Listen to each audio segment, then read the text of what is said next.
Hi, I'm Venus. Welcome to my YouTube channel, or welcome back if you're one of my regular viewers.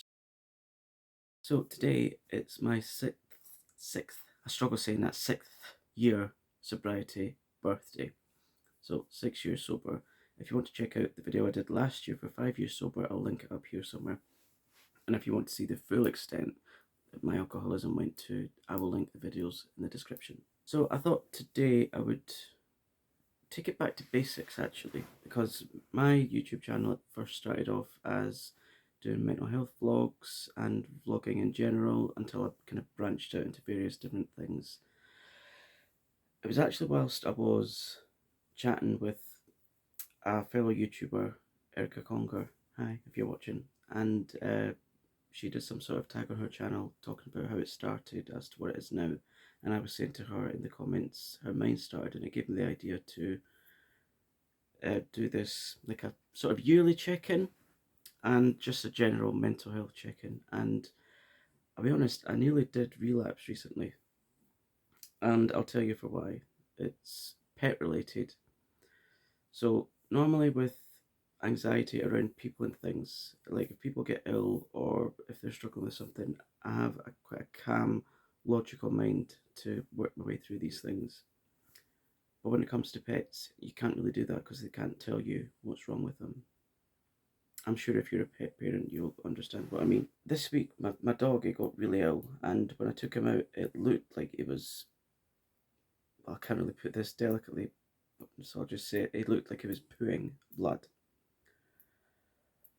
And so I'm out in the street, and I almost have a full panic attack in the street, but I managed to, like, breathe, and then managed to find my way back home with the dog. And, oh, it was awful. Like, it's the worst feeling, in my opinion, that a human being can feel. I could not speak, I couldn't breathe properly. Like I said, the room was spinning, I was sweating, my heart was just racing ridiculously, and all I wanted to do was escape that feeling. And I thought, oh, I need a drink, I need a drink. I just had to escape this feeling. And so I thought we'd talk about these feelings because it normalizes these things. I'm not saying that being in panic mode is a normal thing, but I'm just saying I want others to know that they're not alone with their feelings, because when you suffer with mental health problems, at times you can feel really lonely and you're like the only one that's going through this. No one else understands, no one gets it. They think it's, oh, well, it's all in your head kind of thing. Yeah, it can be in your head, but when it physicalizes itself, it's not just in your head. So it took the best part of a day for me to really properly calm down, and I've not really experienced anything like that for quite a while. Perhaps it was, maybe the catalyst recently has been what's going on in the world right now. When we're getting over one disaster, another one happens, and then all you read about is, and all you see and all you hear is trauma going on in the world. And I realise I shouldn't do that because I don't normally watch television at all, and I don't buy newspapers, I don't listen to the radio. I limit myself as much as I can with social media, but I like to keep in touch with my friends and see what they're up to and be nosy. Then a few days later I thought, because I'd spoke to the vet and everything, and they said, well, just keep an eye on him, it's probably just something that he ate. And my husband kept saying that to me, look, Will, just calm down, it'll be something that he's ate. And I'm like, no, it can't be, it doesn't have anything red to eat. Why is he pooing blood? And then all that was going through my mind, because I was catastrophizing, and I thought, what if it's cancer? Then I'll have to go through the grief again. And he was my mum's dog, and that's like losing a connection to her as well. And again,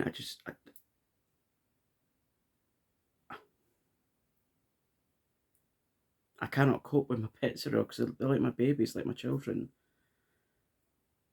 Then a few days later I thought, is there something that he could have ate? Because he's fine now. I mean, he didn't have another blood poo. And then I thought, is there something that he's ate that could be red? In case it just kind of went right through him, so to speak. And there was. I get my cat, because I've got a dog and two cats, and they get like these chewy stick things. And these ones are like a dark brown colour, and there's like liver and chicken and things in them. The cats love them, but they stink. And as I was giving the cats one the other day, I thought, because I kind of you break them up, they're breakable. You don't just give them the whole stick at once. And when you broke them up in the middle, they looked a bit red. So he must have picked that up somehow, or ate one of the cat's biscuits that was red, and it's just went right through him. So he's not bleeding. But that abject fear and panic that I felt, it's awful, because like I feel it in my stomach. I start, it's awful. Excuse me. And I just thought, and in that instance, I just had to escape from it, but there wasn't really any escape from it until it left me. So thankfully, I didn't have a drink. But it would have been really easy just to go to the shops and say, and buy, some alcohol, but I didn't. Because when I managed to calm myself down, I had to remind myself of why I stay sober.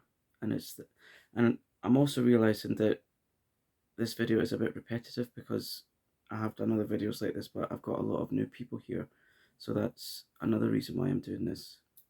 Like, if you can relate to it, or if you take comfort in the knowledge that you're not the only one that may experience this, or maybe if you know someone that experiences it. So I'll go back to what it was like 6 years ago. 6 years ago, I was a raging alcoholic. I was drinking up to 4 litres of cider a day, and that had gone on for some time previous to those 6 years. And I developed pancreatitis, which was the most horrendous pain that I've ever felt in my life, and probably will ever experience. Fingers crossed, touch wood. And because I was vomiting a lot, I couldn't keep any food down, so my weight plummeted to under 7 stone, and my hair fell out. I was very gaunt, ribs poking. You'll see it in the video that I've linked below, because you'll see the photos that I've put on those said videos. And like, my eyes were too big for my face, my teeth were bulging out. My teeth, I'd almost completely ruined my teeth, but they're all fixed now. Yeah, they're still yellow, but there's nothing I can do about it. Unless there's dentists, cosmetic dentists out there that want to use me as a guinea pig to give me veneers, feel free to reach out. That would be my dream. And so I had to learn to, well, first of all, I had to dry out in hospital, which was awful. Shakes, the delirious trembles, DTs.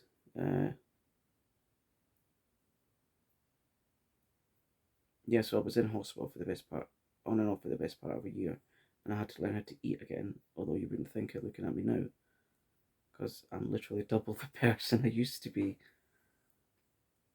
But I'll come on to food in just a moment. Maybe that's another reason why I'm feeling anxious.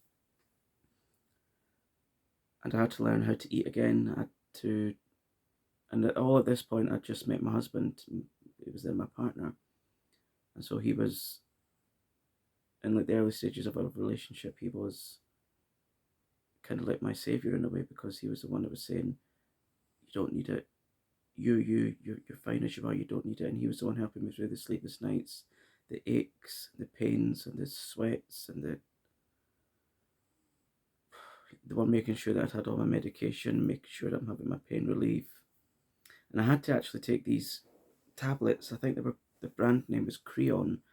And because my body wasn't able to produce enzymes to break down food, I had to take them orally. And there was talks of getting a tube put in my nose straight into some part of my digestive system, so I could get some nourishment. And I was on like nutrition drinks, like the ones that we get in the UK. You can either get them in a can, or you can get them in the shop, or you can get them in prescription from the chemist pharmacy.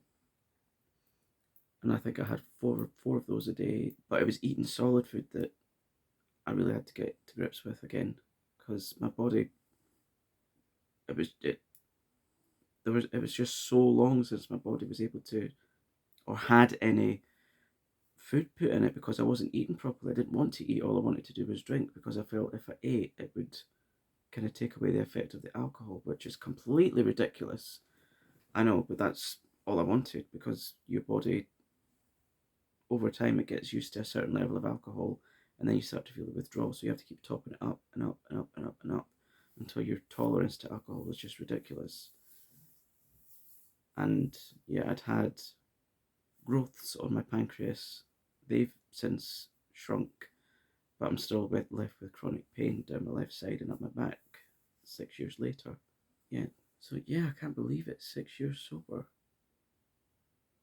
I can't believe I'm even doing this kind of thing either, because I was always so frightened of my voice.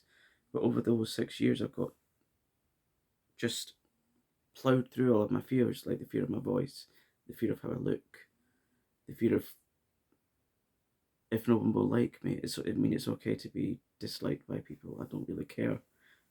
The people that matter to me will stick around. Working on mental health, because I'd really shut myself off from everyone and everything. I had no idea who I was.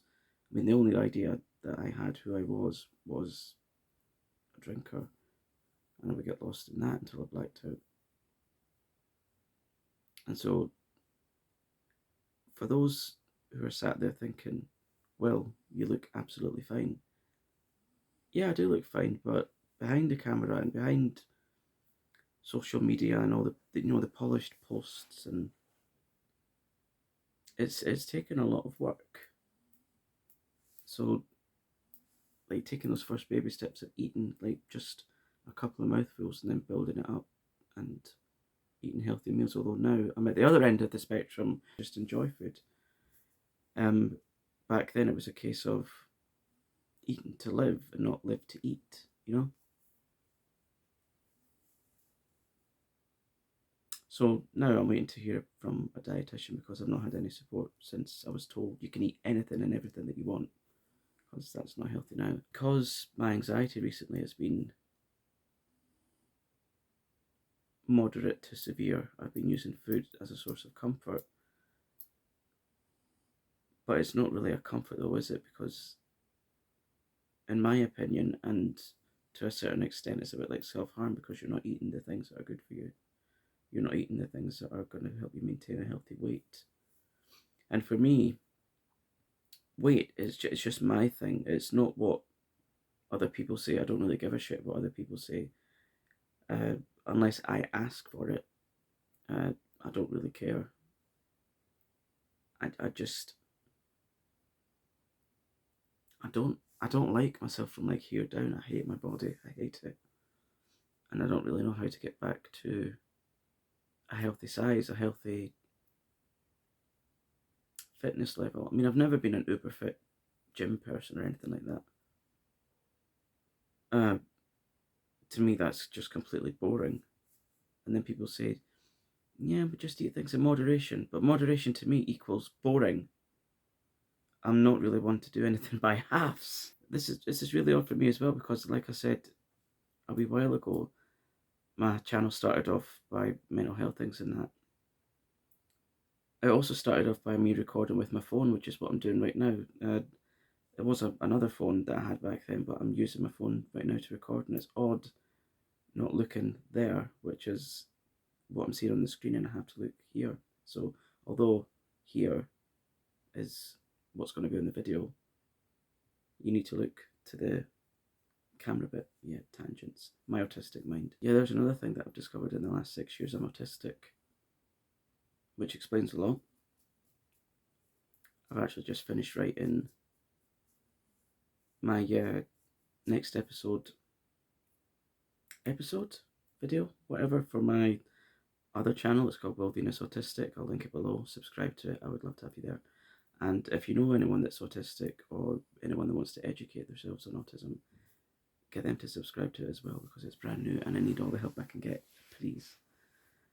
I'm also planning content for my other channel, which is my wig making channel. I can't believe it. These things don't happen to me. But my wig making channel is heading towards 900 subscribers. It's really odd. It's got the least amount of content but the most amount of subscribers. I don't get it.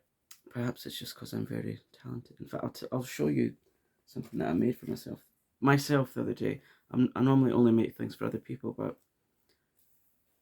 I can't grow this section of my hair. It's really sparse and it snaps easily, so I made a patch. Let's get a little bit closer so you can see. And so it's in the shape there. I know it's a different colour, but I don't care. And so it just gets glued down there. I'll show you close up. This was all individually hand tied into real Swiss lace. Swiss lace is only made in the UK, Switzerland or Germany. And so you see the lace there. If it will focus. I don't know if it will focus. No, it won't. So it just gets glued on there.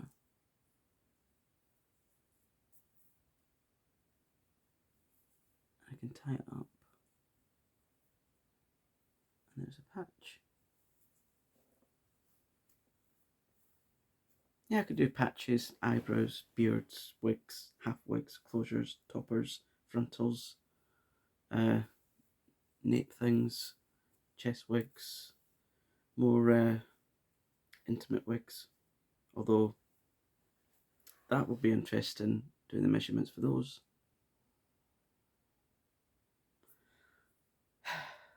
Where is this video going? Who can say? But yeah, I just wanted to have a general chat with you all, see how you're all doing. I think I'm going to leave this video here because I've just eyeballed something that I want to do and want to record another video, so you're getting a bit more content this week, which I love to do. I love creating content, I love engaging with you all, so I hope this video has made some sort of sense to you, some sort of comfort, some sort of insight. If it has, and you're new, please subscribe. I would love to have you here, and click the like button because that's good for the algorithm apparently, and it helps small-time creators like me. Nearly 150 subscribers, which I'm so thrilled at. So thank you for hitting that button. And like I said, comment below. Tell me anything you want to, as long as it's not unkind, because I don't tolerate unkindness. You just get deleted and blocked, because it's my channel and I can do it's my channel and I can do what I want with it, within reason. So I hope you've had a great week. I hope you're going to have a great week next week, whatever's in store for you. Be kind to yourself, be kind to others, and I'll see you in the next one. Take care. Thanks for stopping by. Bye.